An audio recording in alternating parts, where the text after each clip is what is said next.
చూస్ country delight, live better. ఇప్పుడే country delight app ని download చేసుకోండి.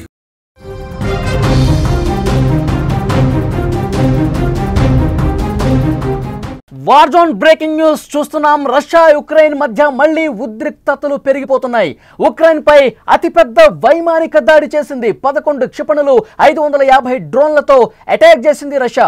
270 డ్రోన్లు 2 క్షిపణులను కూల్చివేశామని ఉక్రెయిన్ ప్రకటన చేస్తున్నప్పటికీ కూడా ఉక్రెయిన్ తీవ్రంగా నష్టపోయింది ఈ దాడిలో అని సమాచారం వస్తుంది. దాడిలో 23 మందికి గాయాలయ్యాయి. పలు నివాస భవనాలు పూర్తిగా ధ్వంసమైపోయినటువంటి పరిస్థితి ఉంది. కీవ్లో ఉన్న పోలాండ్ దౌత్య కార్యాలయం కూడా పూర్తిగా దెబ్బతిన్నటువంటి పరిస్థితి ఉంది. ఉక్రెయిన్ అంతం చేసే వరకు పుతిన్ సేన ఇక నిద్రపోదు అన్నట్లుగా సంకేతాలు కనిపిస్తూ ఉన్నాయి. రష్యా దెబ్బకు ఉక్రెయిన్ అల్లాడిపోతుంది, విలవెల్లాడిపోతుంది. మరొకసారి అతి భయంకరమైన దాడి చేసింది రష్యా. ఉక్రెయిన్ మీద రష్యా దాడికి సంబంధించినటువంటి లేటెస్ట్ సమాచారం మీకు అందిస్తున్నాం. 550 డ్రోన్లతో దాడి చేసింది. 11 షార్ప్ మిసైల్స్తో దాడి చేసింది. వాటిలో చాలా వరకు డ్రోన్లను క్షిపణులను ఉక్రెయిన్ అడ్డుకుంది అని చెప్తున్నప్పటికీ కూడా తీవ్ర నష్టం జరిగింది ఉక్రెయిన్కు ఈ దాడితో. మిగిలినటువంటి రష్యా ఆయుధాలు ఉక్రెయిన్కు భారీ నష్టం చేశాయనే సమాచారం వస్తోంది. రష్యా 3 ఏళ్ల క్రితం ఉక్రెయిన్పై దురాక్రమణ ప్రారంభించాక చేపట్టినటువంటి అతిపెద్ద దాడి ఇదిగా తెలుస్తోంది. షహీద్ డ్రోన్లు, బాలిస్టిక్ క్షిపణుల పేలుళ్ల మోతలతో కీవ్ మొత్తం ఒక్కసారిగా దద్దరిల్లిపోతుంది. అక్కడ సైరన్ల మోత మళ్లీ కనిపిస్తోంది. కీవ్లో 5 అంతస్తుల నివాస భవనం పాక్షికంగా దెబ్బతింది. 7 అంతస్తుల భవనంలో కూడా ఒక్కసారిగా క్షిపణుల దాడులతో, డ్రోన్ల దాడులతో చెల్లా చెదురుగా పడిపోతున్నటువంటి పరిస్థితి. ఒక గోదాము, ఒక గ్యారేజ్, ఒక ఆటో రిపేర్ కేంద్రం సైతం మంటల్లో చిక్కుకున్నటువంటి పరిస్థితి. కీవ్లో రైల్వే వ్యవస్థ పూర్తిగా దెబ్బతింది అని అధికారులు అక్కడ స్పష్టం చేశారు. తెల్లారేసరికి కీవ్ రోడ్లన్నీ కూడా ధ్వంసమైపోయాయి. కాలిపోయినటువంటి వాహనాలు, భవనాల వ్యర్థాలతో నిండిపోయినటువంటి పరిస్థితి. ఈ దాడుల్లో ఇప్పటివరకు చాలా మంది గాయపడ్డట్టుగా సమాచారం వస్తోంది. మా ప్రజలు కఠినమైన నిద్రలేని రాత్రి గడిపారు అని జెలెన్స్కీ చెప్పారంటే ఈ దాడి ఎంత షార్ప్గా చేశారు, ఎంత తీవ్రంగా చేశారు, ఎంత భయం గొలిపే విధంగా చేశారన్నది కూడా చాలా స్పష్టంగా అర్థమవుతుంది.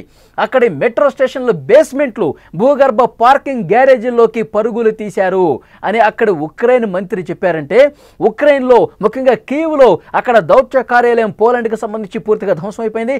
అక్కడ అనేక ప్రభుత్వానికి సంబంధించినటువంటి కార్యాలయాలు కావచ్చు, పౌరులు వినియోగించే మెట్రో స్టేషన్లు, బస్ స్టేషన్లు కావచ్చు, రైలు ప్రయాణాలు చేసే ట్రాక్లు కావచ్చు, అవన్నీ కూడా పూర్తిగా ధ్వంసమైపోయాయి. అలాగే పెద్ద పెద్ద భవంతులు పూర్తిగా తమ స్వరూపాన్ని కోల్పోయాయంటే అక్కడ ఎలాంటి ఒక భయంకరమైనటువంటి బీభత్స కాండ జరిగిందనేది కూడా మనకి అర్థమవుతున్నటువంటి పరిస్థితి. లేటెస్ట్గా రష్యా చేసినటువంటి దాడి అతిపెద్ద వైమానిక దాడిగా చెప్తా ఉన్నారు. 11 క్షిపణులతో 550 డ్రోన్లతో భీకరమైనటువంటి దాడి అక్కడ జరిగిన పరిస్థితి. లేటెస్ట్గా మనకి రష్యాకు సంబంధించి దాడికి సంబంధించినటువంటి సమాచారం. రసాయనిక వైమానిక దాడులు చేసింది. రసాయనిక ఆయుధాలతో రష్యా అతిపెద్ద దాడి చేసింది ఉక్రెయిన్ మీద అని సమాచారం వస్తోంది. ఈ రసాయనాలతో కూడినటువంటి ఆయుధాలు ఉక్రెయిన్ మీద పంజా విసిరి దాడి జరిపితే ఉక్రెయిన్కి సంబంధించిన సైనికులు చాలా తీవ్రంగా గాయపడ్డారు. ఎందుకంటే ఆ రసాయనాలు తీవ్రమైనటువంటి దాడి చేశాయి. సైనికుల శరీరాల మీద ఆ రసాయన దాడి జరగడంతో పెద్ద ఎత్తున తీవ్రంగా గాయాల పాలైనట్టుగా సమాచారం వస్తుంది.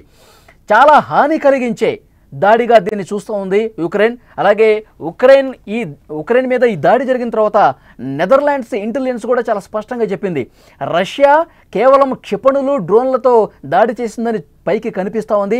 ఆ దాడిని అలాగే చూస్తూ ఉన్నారు. కానీ ఏవైతే ఆయుధాలతో దాడి చేస్తుందో అది పూర్తిగా రసాయనాలతో కూడినటువంటి ఒక భయంకరమైన దాడి. రసాయనాలు ఉన్నట్టుగా మాకు స్పష్టమైన సమాచారం ఉందని చెప్పి నెదర్లాండ్స్ ఇంటెలిజెన్స్ అధికారులు కూడా చెప్తూ ఉన్నారంటే రష్యా ఎంత వ్యూహాత్మకంగా, ఎంత పకడ్బందీగా, ఎంత ఒక ప్లాన్ ప్రకారం ఒక షార్ప్ దాడి యుక్రెయిన్ మీద చేయాల్సినటువంటి అవసరం ఉంది అని చెప్పి ఈ రష్యా దాడిని బట్టి పుతిన్ ఎలా ఆలోచించాడన్నది కూడా అర్థమవుతుంది. మనకి అక్కడి నుంచి వస్తున్నటువంటి సమాచారం, 3 ఉక్రెయిన్ సైనికులు ఈ రసాయన దాడితో చనిపోయారు. 2500 మందికి పైగా ఉక్రెయిన్ సైనికులు తీవ్రంగా గాయపడ్డారు అని సమాచారం వస్తోంది. సో లేటెస్ట్గా మనకి ఇన్ఫర్మేషన్ ఈ వార్కి సంబంధించి రష్యా యుక్రెయిన్కి సంబంధించినటువంటి సమాచారం వస్తుంది. రష్యా అత్యంత భయంకరమైన దాడి 3 సంవత్సరాల క్రితం ఎప్పుడైతే ఈ యుద్ధం ప్రారంభమైందో అప్పటి నుంచి చేస్తున్నటువంటి దాడుల్లో ఆ వేగాన్ని రష్యా పెంచినట్టుగా భావించాల్సినటువంటి అవసరం ఉంది. ఈ భీకరమైన దాడి చేసిన తర్వాత పెద్ద ఎత్తున మిసైళ్లతో డ్రోన్లతో దాడి చేసిన తర్వాత ఇది ఒక రసాయన దాడి అని చెప్పి చాలామంది మాట్లాడుతున్నటువంటి సందర్భం తర్వాత పుతిన్ ట్రంప్కు ఫోన్ చేసి మాట్లాడారు. గంట సేపు మళ్ళొకసారి ఫోన్లో సంభాషించుకున్నారు డొనాల్డ్ ట్రంప్, అమెరికా అధ్యక్షుడు, రష్యా అధ్యక్షుడు పుతిన్. ఇద్దరు కూడా ఈ ఫోన్ సంభాషణలో తాజాగా తెలిసింది ఏంటంటే గంట సేపు చర్చలు జరిపినప్పుడు కూడా ట్రంప్ ప్రతిపాదన మళ్ళీ తీసుకొచ్చాడు, కాల్పుల విరమణకు అంగీకారం తెలపండి అని. కానీ పుతిన్ ఒకే ఒక్క డైలాగ్ చెప్పాడు, నేను ఎట్టి పరిస్థితుల్లో ఈ యుద్ధాన్ని ఆపను, ఈ యుద్ధం ఆపే ప్రసక్తి లేదు, యుక్రెయిన్ అంతం కావాలి, ఉక్రెయిన్ అంతం చేసిన తర్వాతే.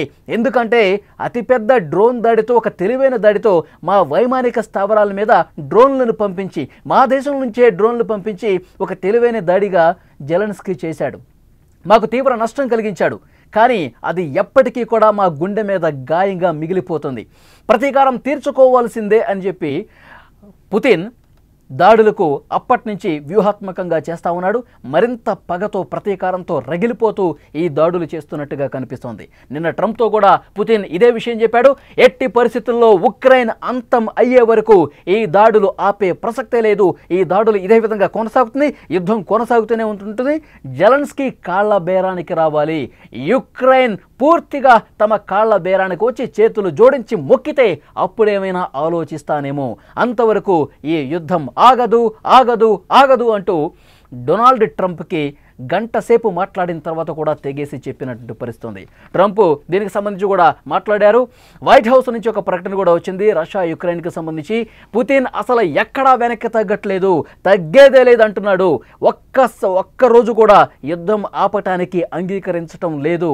పుతిన్ మాటలను బట్టి ఇదే అర్థమవుతుంది. పుతిన్తో మాట్లాడిన తర్వాత నేను చాలా నిరాశపడ్డాను అంటూ ట్రంప్ కూడా తన ట్రూత్ సోషల్లో పోస్ట్ పెట్టినటువంటి పరిస్థితుంది. సో డెఫినెట్గా రష్యా యుక్రెయిన్ యుద్ధం అనేది చాలా విషాద గీతిక 3 సంవత్సరాలుగా కొనసాగుతున్నటువంటి పరిస్థితుంది. యుక్రెయిన్ సైనికులు తీవ్రంగా నష్టపోతున్నారు, యుక్రెయిన్ పౌరులు కూడా భయంతో పరుగులు పెడుతున్నటువంటి పరిస్థితుంది. అక్కడ యుక్రెయిన్లో ఉన్న మంత్రులే గత రాత్రి చాలా దారుణంగా గడిచింది, నిద్రలేని రాత్రుళ్ళు మా పౌరులు గడిపారు అంటే కీవ్ మీద ఎంత భయంకరమైనటువంటి షార్ప్ దాడులు పుతిన్ సేన చేసింది అనడానికి చాలా స్పష్టంగా ఆధారాలు కూడా కనిపిస్తున్నాయి. అయితే ఈ దాడి చాలా భయంకరమైనటువంటి రసాయన దాడిగా యుక్రెయిన్ ఆరోపిస్తోంది. నెదర్లాండ్, డచ్ రక్షణ శాఖ మంత్రి కూడా దీని మీద ఒక ప్రకటన చేశారు. చాలా స్పష్టంగా చెప్తా ఉన్నారు, ఇలాంటి దాడులు సరైనవి కాదు, యుద్ధ నీతి పాటించడం లేదు రష్యా మీద ఆంక్షలు పెట్టాల్సిందే, రష్యాకు ఉన్నటువంటి మిత్ర దేశాలు కూడా దీని మీద ఆలోచన చేసి పుతిన్ మీద ఒత్తిడి తేవాల్సిందిగా వారు డిమాండ్ చేస్తూ ఉన్నారంటే ఈ దాడి ఎంత ప్రమాదకరంగా జరిగిందనేది యుక్రెయిన్ కూడా అంగీకరిస్తుందని దీన్ని బట్టి మనం అర్థం చేసుకోవాలి.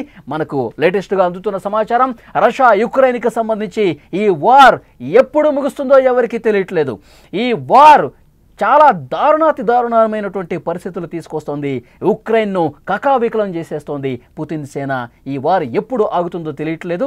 పుతిన్ ఒకే ఒక స్టెప్ తీసుకుంటూ ఉన్నాడు, మరింత ముందుకే పోతాను, మరిన్ని దాడులు చేస్తాను, యుక్రెయిన్ అంతమే నాకు కావాల్సింది అని ఆయన మళ్ళీ ప్రకటన చేస్తున్నాడంటే ఉక్రెయిన్ పని ఖతమైపోయింది ఇక అని చెప్పి అందరూ మాట్లాడుకుంటున్న పరిస్థితుంది. సో చూద్దాం నెక్స్ట్ పరిణామాలు ఎట్లా ఉంటాయన్నది.